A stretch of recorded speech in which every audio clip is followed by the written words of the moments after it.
My name is Charles Allen, and welcome to Wraith the Oblivion Supplemental. This show is about supplementing the role-playing game Wraith the Oblivion, which was published by White Wolf back in the early 1990s. It was, I believe, the fourth game published. There was Vampire the Masquerade, Werewolf the Apocalypse, Mage the Ascension, and then Wraith the Oblivion.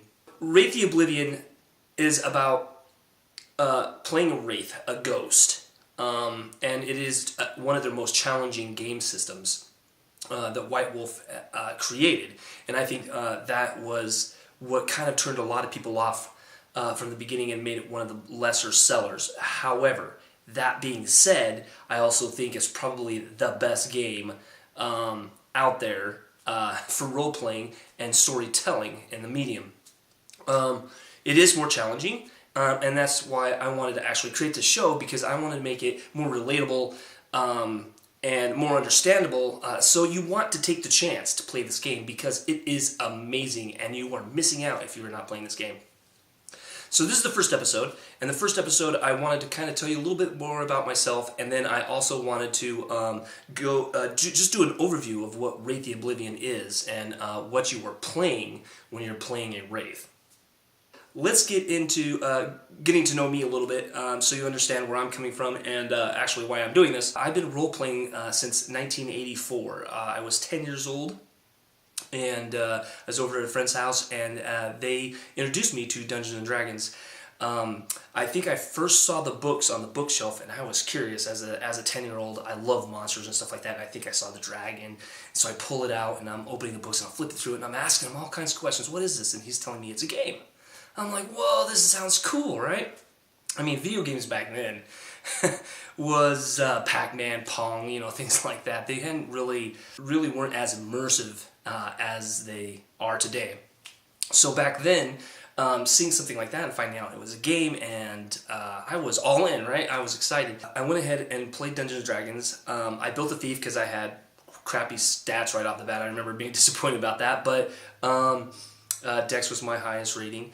And I was, and it took me on this adventure, and I had just seen Clash of the Titans, I think, when I was just a year before, not very long at all, and so like when he had Medusa come in, slithering in, and she's trying to hit me with that bow and arrow, and I'm like, oh, this is awesome, right? I get to fight Medusa, and I was all in. Okay, so I played with these guys for about a year. And then they moved away, and but as an 11-year-old, I really couldn't push my mom into getting myself a set of Dungeons & Dragons books, because back then, Monster Manual, Player's Guide, and the Dungeon Master's Guide, right? So, and I wasn't rich growing up, so it was one of those things where I ended up having to invent for myself, right? So I had a couple of brothers. So, and being the oldest and understanding the concept more than they did, of course, I automatically kind of took over as a dungeon master, and I started creating my own stats. Now, I couldn't remember everything about the game on how it worked, so I ended up creating my own dice rules, which goes on to later.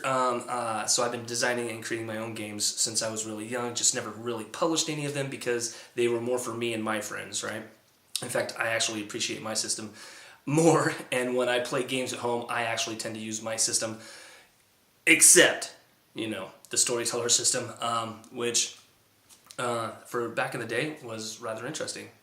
So anyway, there was a big old blank space in my life, where I was playing games, but, I'm coming off of, as video games are maturing, like the Nintendo, I'm trying to, in my own little way, try to keep hold of that role-playing experience.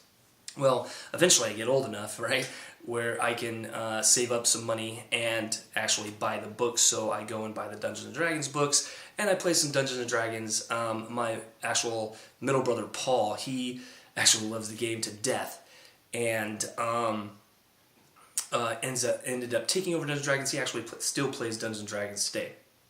On the other hand, myself, as I was getting a little bit older, I was kind of like, Dungeons & Dragons wasn't quite as interesting for me. It was missing something, and I didn't really know what that was at first. I just kind of didn't want to play it as much.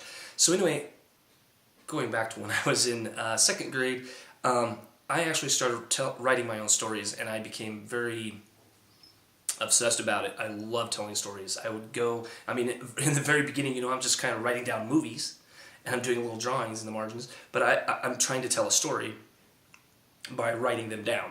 And I continue this trend all through my life. I still write stories. And so, honestly, I think that's what it was. It was Dungeons & Dragons lacks complexity for me. I mean, not system-wise, but game world-wise. Like, it doesn't really ask anything of you but to sit down and roll dice and just come up with an idea or two, and maybe you die, maybe you don't. Early 1990s, White Wolf comes out, right? And Vampire the Masquerade, I was actually skipping school. Shouldn't have been doing that, I know, but I was with a friend who wanted to do it, and he was my ride, and I think I was mad at a teacher or something like that, so I'm like, screw it, we're going to be rebellious for a day, and we went in and drove into the city, and on the shelf at GameStop, I believe it was, no, not GameStop, they didn't have a GameStop, what did they call that? I can't remember the store. There I was. Vampire the Masquerade is on the bookshelf, and I am, I picked it up, I flipped through it, I am excited. It had everything that I wanted. I just happened to be into punk goth bands, like The Damned and the Bauhaus and stuff like that. I was into horror literature, I was into the old Gothics, and I was like, I gotta get this book. So I took it home, and I flipped through it. I think I memorized the system first, and I kind of understood the splats, and I was like, they're just kind of like vampire races. And we played our first game, and it was about, it was sort of like a dungeon adventure, but it was a building, right? And in Chicago, and at first, and I think I did that for a couple of games, and then when I started actually reading the book, I was like, whoa, wait a minute, this book is asking something completely different of you. This isn't asking you to just build these like modern day dungeons and fighting these monsters, right? It's asking you to be more political. It's asking you to role play stories out. This is more theater with dice. I was all in because this was like a culmination of everything that I needed at that time. So White Wolf became a huge obsession for me. I ended up getting every single one of their books, from Vampire the Masquerade, Werewolf the Apocalypse, Mage the Ascension, blown away by Mage, by the way, in their system.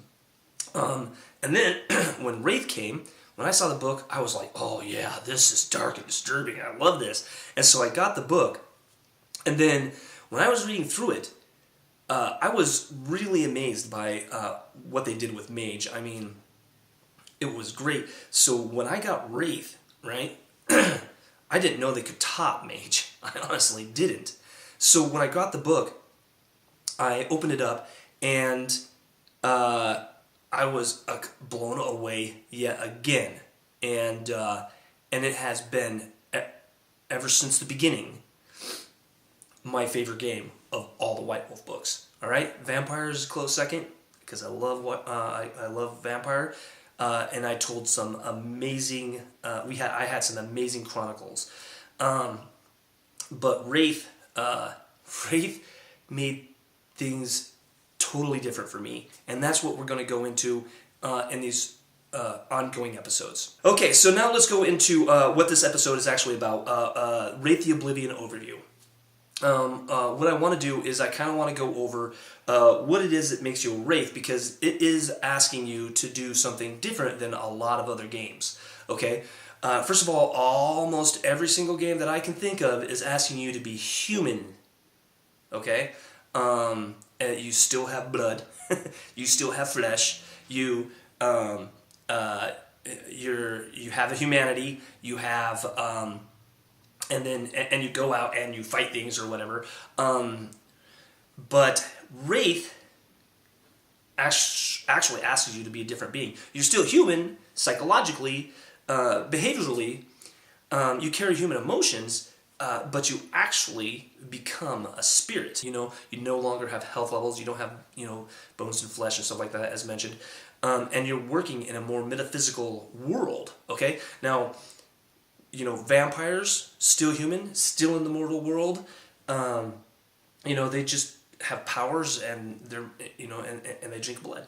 Werewolves, human, but they shapeshift into wolves. You know, mages, again, human, but they can bend the fabrics of reality with their magic. But Wraith the Oblivion is actually not only asking you to create a different entity, it's asking you to transpose humanity on it and then live in a completely metaphysical universe. And that right there begins to become a challenge, because sometimes when things become too surreal, it can be a little bit daunting. But the way they have you play Wraith and the way they design the system makes it easier than it sounds, okay? So we're going to go into that today and find out what a Wraith is, okay? Okay, so first let's go into their basic abilities, okay? When you first become a Wraith, right, you die, and you're kind of reborn into this plasmic world, okay? They call, everything is made out of plasm in this world. It's all materials, like the spiritual plasm. And when you wake up, you're stuck in this caul, right? This is this membranous material that is wrapped around your body, and it's very hard to tear out of. In fact, a lot of Wraiths actually succumb to not being found and remaining in their plasms, you know, and definitely not being able to tear their way out. But if you're found, then other Wraiths will tear you out of this caul. Sometimes some Wraiths are strong enough to actually tear themselves out. And the first things that a Wraith sees is that it looks like they're in the same world as the living. That would be the Skinlands, right? Which follows all the same rules as our world in the real world does, right? But there is a darkness and entropy about the world, right? Things seem to be falling apart. A house that was brand new, for some reason, has rot all over it. Why?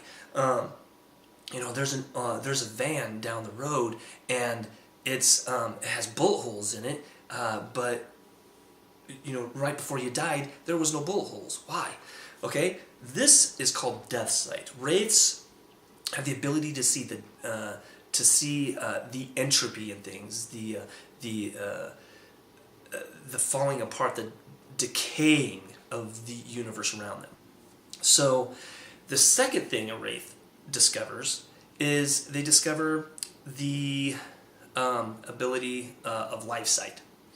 Everything seems to have an aura. Well, mostly living things, but things seem to have an aura, and it kind of tells you the state of their health, whether they're healthy, happy, sad, angry, whatnot. Wraiths can see that. The third thing that they have is insubstantiability.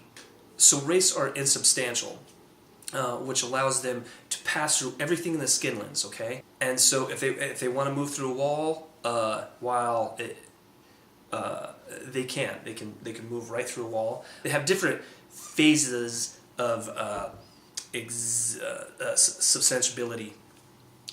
First, they have a corporeal, which is kind of the normal state of a Wraith, where they can walk through anything in the Skinlands. And then they have an incorporeal state, which is when they actually pass through something in the Skinlands, they become a little bit less substantial, so things can pass through them. And that's because they're not flesh anymore. They're not flesh and bone. They're made of this plasm now. And this plasm is spirit. And that's another thing. So you're not breathing. Wraiths may seem to breathe, right? Because you're used to doing it in life. Everything you take into the dead world are things that are pre-learned instinctively. In fact, your corpus, your what they call the plasmic body that you have, is actually manipulated by your own thoughts of yourself. So if you think that, you know, you're a star, you know, I remember Mark Ryan Hagen playing a role-playing game in another video by Matthew Dawkins, if you're a star, he has a spotlight shining on him at all times. If you feel like, I'm an ugly troll, then you actually might appear as an ugly troll in the Shadowlands, okay? So that's pretty cool. It allows you to kind of change things up a little bit and have kind of more than a human appearance, The last thing that they have is sharpened senses. You can hear things from further away. You can see farther away. You can smell things, sharper things. You can smell more textures and scents and things like that. And so sharpened senses is kind of a heightened state of the reality that the Wraith is in. Okay, the plasmic body that you are in when you're a Wraith is called Corpus. Corpus. To remain as a Wraith is fueled by pathos, and pathos can be used in a number of ways in this world. It's kind of the energy, right, that makes everything work in the Shadowlands or in the Underworld. I mean, if you're going to use a relic gun and you want to shoot it, you're going to have to spend your Wraith's pathos to make that bullet go. So. Pathos is emotional energy, and to get emotional energy, a Wraith must draw the emotional energy from humans. Okay, there's almost an emotional energy traffic. There's almost an emotional energy traffic running between the living and the deepest parts of the Underworld, because the living is the only thing that really can create pathos, right? So Wraiths draw pathos from people. And then this is then transferred deeper into the Underworld. Monsters will eat you for it. It can be used to, activate your magical abilities, which are called Arcano. We'll get to that in a minute. Stuff like that. So pathos actually is a very important commodity, as well as like plasma is in the Shadowlands, in the Underworld. To get pathos, you have what's called passions. Passions are the unfinished business that makes a Wraith continue to exist, all right? Because not everybody becomes a Wraith, right?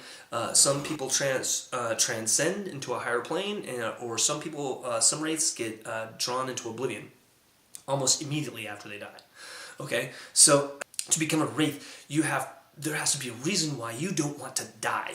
You're a Wraith, you're in a transitional state because there is something you must do in order to feel like you can move on, okay? The psyche is not ready to move on. and that is the fundamental core of the game. So passions are very important. Interestingly enough, passions also makes the game much easier to play for storytellers, because players pretty much write their own chronicle just by writing in these passions. And I found as a storyteller, to sit down and help them design these passions and make them interesting is how a storyteller, or as a tool a storyteller can use to tell fascinating chronicles in Wraith, right?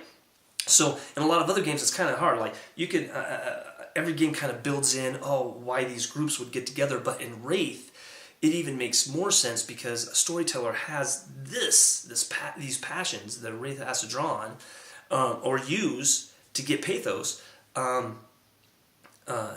it's the very foundation of the game, and it drives every chronicle that you're going to have in Wraith, okay? Okay, take a little girl. She was abandoned by her father at a very young age, and she ended up becoming an orphan, right? So when she dies and becomes a Wraith, one of her passions could be, that she wants to find her father, and then it's driven by an emotion, right? So then you would say that is driven by love, or it could even be, to make things interesting, it could be anger. Like she wants to confront her father and ask him, why did you leave me? How could you abandon me? How can you not love me? Right? That is the power of Wraith, and that is also what makes the game more challenging and more, emotional than all of the other games. To go along with passions, you also have fetters. Fetters is what ties you to the Skinlands. In the metaphysical world of Wraith, the Underworld, Wraiths cannot be in the Shadowlands, which is that periphery that exists alongside the Skidlands, right? They cannot go into that Shadowlands and have any connection with the living world and all that wonderful pathos, right? Without fetters. Fetters is what ties Wraith to the Skidlands, to their past life, okay? So fetters are very important to the Wraith. They're things that are represented by their passions, or just things that are very special, that have some sort of emotional connection, okay? So, a soldier that won a Purple Heart, and has passed away might be fettered to that Purple Heart, right? So, for Wraiths to remain in this periphery world, the Shadowlands, they have to have fetters. For another example, if you have the little girl who had the father that abandoned her, maybe one of her fetters could be like the doll her father gave her for her, 6th birthday. And then maybe that ended up in Goodwill, and some other girl got it, and that now has it and loves that doll, which would mean that doll kind of is haunted, right? And that's what's so cool about fetters. Not only does it give you a connection to that world, it also gives you connection to the living. So, again, fetters, very important for the Wraith. Let's go over the Wraith Arcanos, all right? First, you have Argos. Argos is the ability to navigate the Tempest. It gives you a kind of ability to fly, to navigate through the byways, and I know I haven't gone into the whole metaphysic or the cosmic geography of the underworld yet, but just know that the Tempest is kind of a deeper world within the underworld, if you will. And the Tempest is kind of like this big old roiling sea, and to make your way through it is, it's dangerous. Very, very dangerous. And without Argos, it's almost impossible to navigate. So Argos is a very important Arcanos that way. The next Arcanos is Castigate. Castigate is, your soul in the underworld. So, as you're going to find out as the game progresses, your soul can become contaminated by this stuff called angst. And yes, I pronounce it like the Germans pronounce it, and that's because that's how I heard of the word before I even came across it. So, yeah, you may call it angst, but I call it angst. Anyway, it can kind of contaminate your soul. So Castigate is a way of purifying your soul, basically. The next Arcanos is Embody. Embody allows the Wraith to push from the Shadowlands into the Skidlands an appearance of themselves. So they can become more substantial in the Skidlands. Lower levels, you can be an apparition, just like in the movies. It can be people may see you, but you're see-through. All the way up to the most powerful, which is you can actually kind of almost create like a material version of yourself, and become physical, which is really cool. Fatalism. Fatalism is the ability of the Wraith to look at the threads of fate. The threads of fate are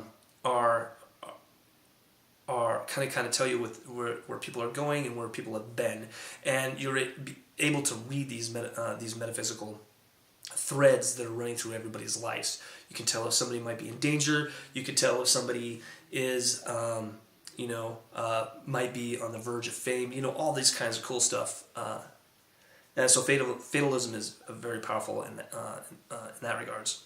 Inhabit is a form of possession, except for you're not possessing humans or animals. You're possessing items. Okay, so you can possess, a photo album. You can possess anything you want, a gun, a computer, all this other stuff.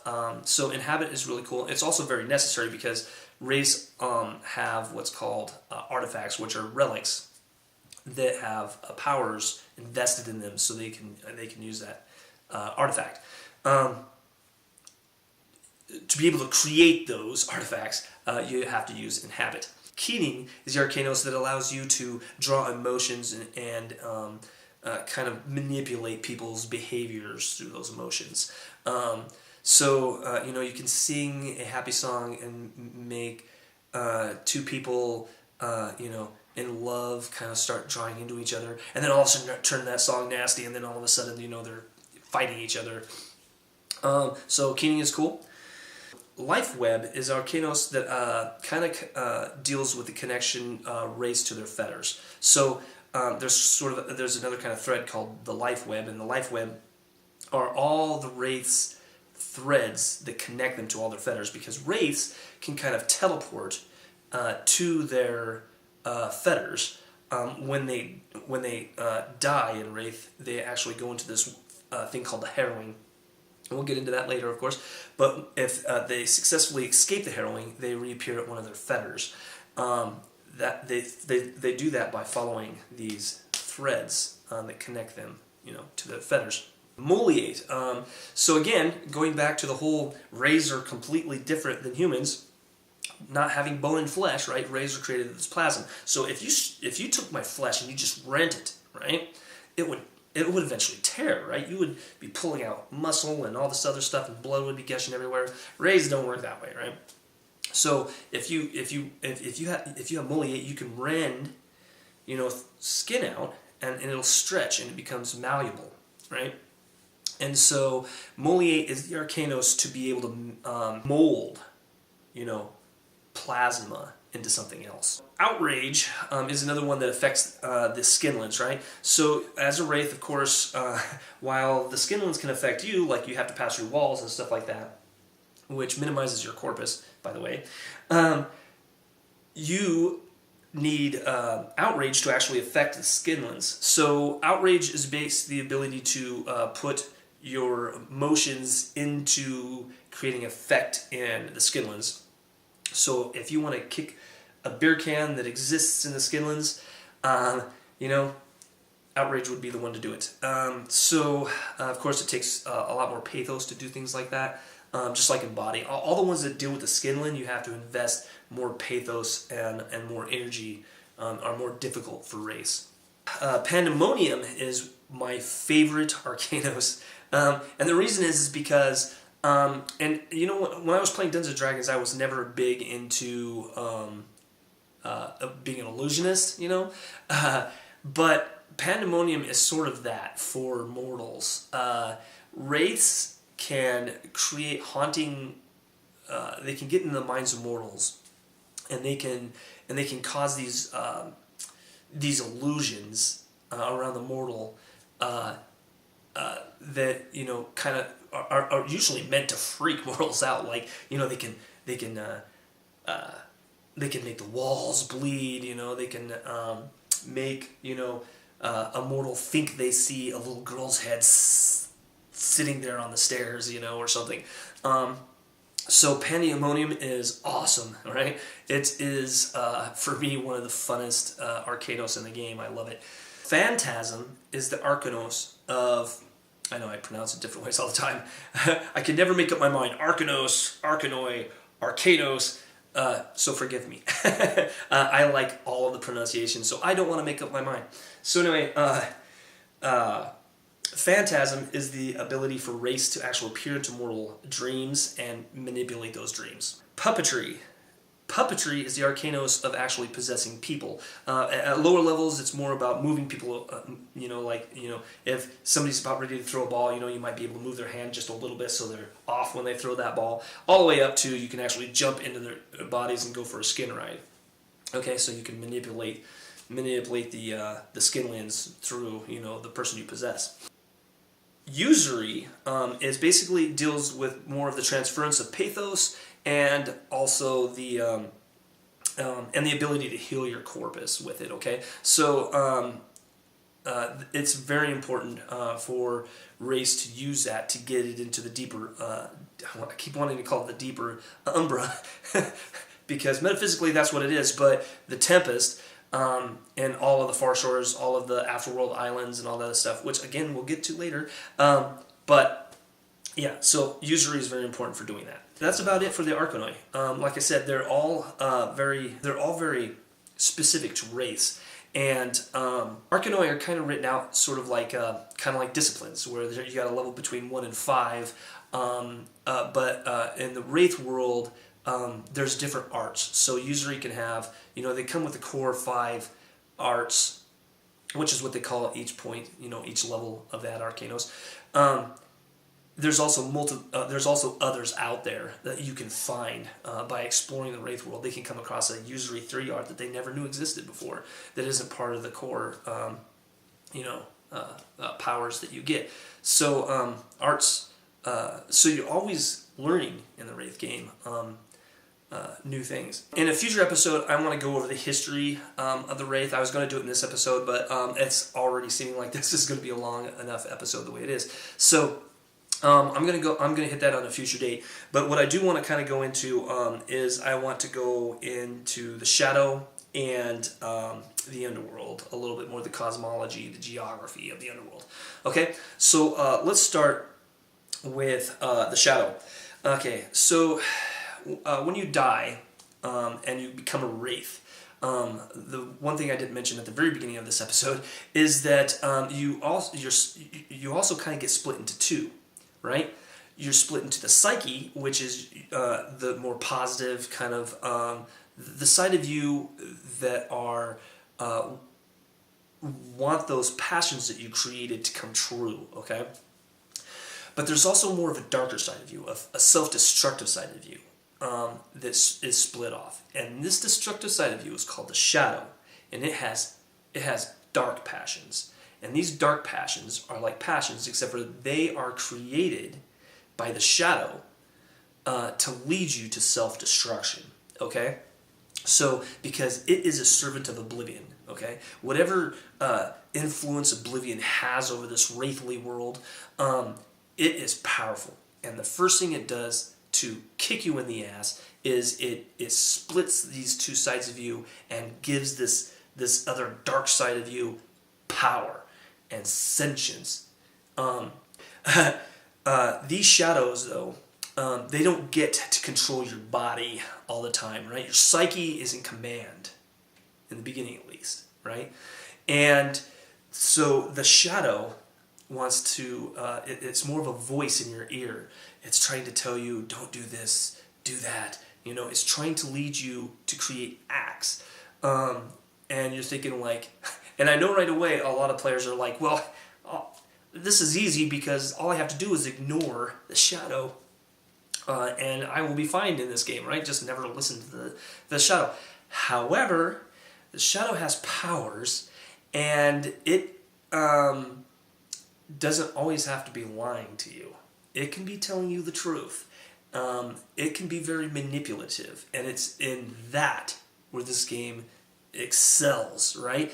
If the Shadow Guide is doing it right, then your Shadow is making it very difficult for you to not hear what it has to say. And also, you know, sometimes it's just, like a Faustian bargain, like the Shadow can be like, I can take care of this for you. I have my own powers. Just give me control just for a little while and all your problems will be solved. And then the Wraith, he turns over power to the Shadow, and the Shadow's like, he does his thing, and it may be very beneficial to the Wraith, and the Shadow goes back, right? and you're like, cool, but there might have been something that you don't understand that Shadow just planted for the future, okay? It is, it's amazing all the things you can do with that. But anyway, so that's basically what the Shadow is. The Shadow also has different archetypes, or are broken into different archetypes. I'm not going to go into all of them now. That'll be a later episode. But just know that all Wraiths, dark sides, basically strategize and behave differently, and that's basically kind of what the archetype is for. Okay, the Shadow also represents how much angst, the contamination that you got in your body. That is what powers and fuels the Shadow. Okay, so the more things that the Shadow can get away with, the more angst it can collect. The more angst it collects, the more powerful it can become, and eventually the Wraith can turn into a Spectre, and a Spectre is basically a Wraith, except for your Shadow dominant, and your psyche becomes the little voice in the ear. And of course, we're going to have a whole episode on Spectres and Shadow guiding and all this other stuff. So we'll get into that later. The powers that the Shadow has are called thorns, and thorns are, you can get dark arcanos with it, you can get dark artifacts, And basically, they allow for the Faustian bargains. They allow for all these different things that make the shadow very potent to the Wraith's arsenal, right? So the shadow can't be ignored. That's what's great. Okay, but I wanted to go into the passions just a little bit more. When you're developing the dark passions are interesting because they should be more destructive, but they don't always have to seem that way, right? Dark passion could be like, let's go back to the little girl that we had. Her father abandoned her. She died, and she wants to get back with her father. She has a doll for a fetter that her father gave her for her birthday. And what we have a shadow side of her now, right? So her shadow could be the parent, which is one of the archetypes, and the parent is always like, you need to listen to me or you're going to be damned, you're just a child and you don't know what you're talking about. I know how to deal with this. They're abusive parental figures. They expect dominance, or expect to dominate you, but they come off from a point of view of being a parent, right? And so let's say the parent, so let's say this little girl has a parent archetype for shadow. All right, so one of the dark passions could be, remember her passion was that she wanted to locate her father. Let's say it was anger. Out of anger, we could go in and we could kind of turn that around and say the shadow, right? If the shadow had control, then what the shadow would want to do is find and locate the father and hurt him back, okay? And then why would the little girl want to hurt her father, right? Well, you could say it's out of anger, but anger really doesn't say it all, does it? It could be that she felt abandoned, so she felt lonely. So you could say you could just put the emotion loneliness, right? Emotion to the dark passion, it could be sadness, right? And the reason I bring that up is because when you're developing dark passions, you think, you're just trying to think for the worst things. This is where lust comes in, and hatred, and all those disturbing emotions, which, yeah, but also dark passions, dark motivations don't have to be fueled just by dark emotions, right? They can be fueled by what you think are positive emotions, but you're going to use it in a negative way, right? You're going to choose to do something that for you, and I think that's what in human worlds makes humanity and dealing with behaviors and dealing with emotions psychologically challenging. That's what makes the world challenging, and that's also, I think, what makes Wraith very challenging. Before, again, I'm going to go into the cosmology in a second, but finally I want to go into the concept of transcendence, okay? So Wraith, let's say that they fulfilled all of their passions, right? They can move on and transcend. Nobody knows where you go after you transcend. I've read online where there were a bunch of people that love Meiji Ascension. They were trying to fit it into the metaphysicals or metaphysical reality, the metaphysical sciences of the universe in the world of darkness, and trying to say that their transcendence is actually their psyche going back into the reincarnation cycle.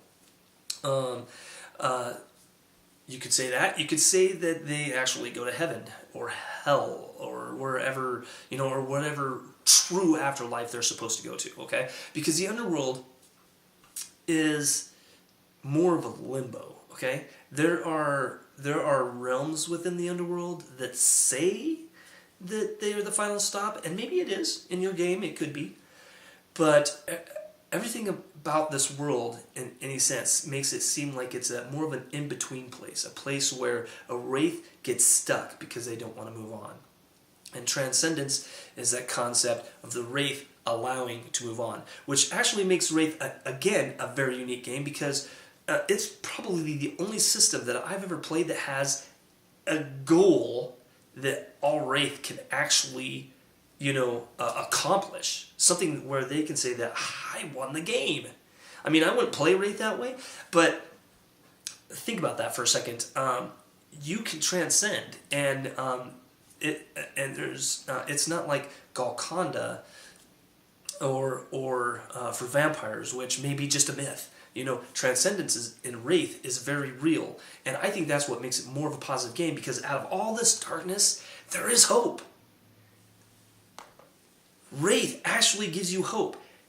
In their darkest game, it is the only game that actually gives you hope. Our werewolf and Werewolf the Apocalypse, are we going to defeat the worm? Right? Are we really? Or is it going to eventually get us all? Right? Vampires, they're dead. Are they going to come back to life? Are they going to, are they going to make up for all the crimes they did throughout history? Really? I don't think so. No. Mage the Ascension, are they going to win against the technocracy? Right? And a lot of these games, they set up this huge, infinite conundrum, and there's absolutely no way for you to even be able to conceive of something, any chronicle storyline that would bring everything to a conclusion. It's impossible. Wraith, though, you can do it because they did go dark. Don't get me wrong, but Wraith, out of all the other games, gives you hope, and I think that, as core, right, is very important for everyone. All right, really quick. I just wanted to go over the cosmology a little bit of the underworld before we end up leaving this episode, just because it is very important to who a Wraith is, actually. So let's get into that. All right, so again, at the very beginning of the game, I said that you got the Skinlands, which is the realm of the quick, which you can see as a Wraith. I mean, you can witness everything going on, right? The Shadowlands, the periphery, is sort of like, if you can imagine, just kind of a film over the Skinlands, and a reality that only you exist in, and all the other race. And you cannot affect the Skinlands, but they can affect you. So, if somebody actually walks through you, you actually lose a point of corpus and become incorporeal for a little while, or incorporeal, for a little while. So, it's very important to watch what you're doing in the Shadowlands, because it's so connected to the Skinlands, okay? Some humans can sense you. You can leave cold spots. You can, but for the most part, okay, the Skinlands affects you more, right? So it's very difficult to affect the Skinlands, because you are now divided. You are separate from it. You are dead. All right? So, but there are these things called Niles. A Nile is a tear between the Shadowlands and the deep umbra of the underworld. Okay? The deep umbra of the underworld is the Tempest. The Tempest is a huge, never-ending storm into darkness. Okay? And when you go into the Tempest, like I said, it's crashing waves, it's hurricanes and all kinds of stuff, right?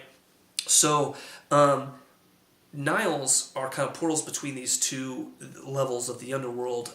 So when you go into the Tempest, right, there's the expanse of the underworld itself. Okay? Now, there are island realms, and these island realms are basically your afterlives, right? So, one of them you have is Stygia, which is the longest and probably the most powerful afterlife. Stygia is built off of a concept from Charon, who was the Lord of the Dead, who created the city to get souls into other places in their afterlives, get them to where they belong, right? So, so there's Stygia. There is, Swar, a place for people who died in India, where they go.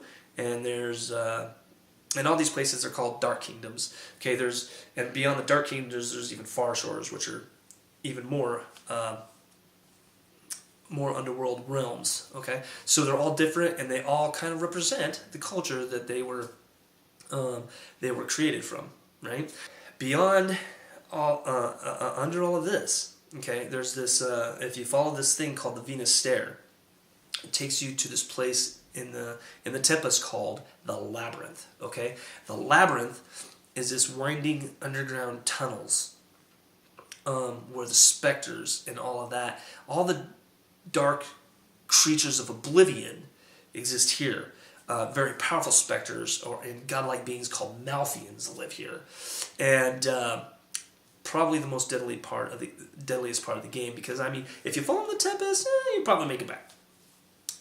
Labyrinth, I mean, there's not only is there a chance to get lost, but you know, you're dealing with beings way more powerful than you are, right?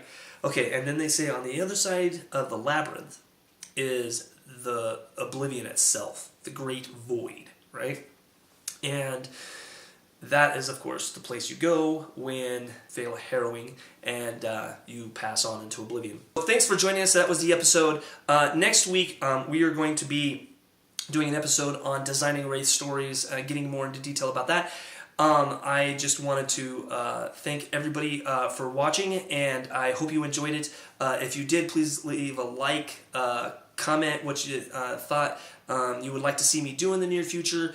We're going to do a lot of cool things. I have a lot of stuff set up that will not only make this fun, I'm going to have links also that I'm going to be posting to books in the Storyteller Vault. I plan on doing reviews for the Storyteller Vault. So stick with me. Hit the subscribe button to make sure you're there. All right. Have a good one.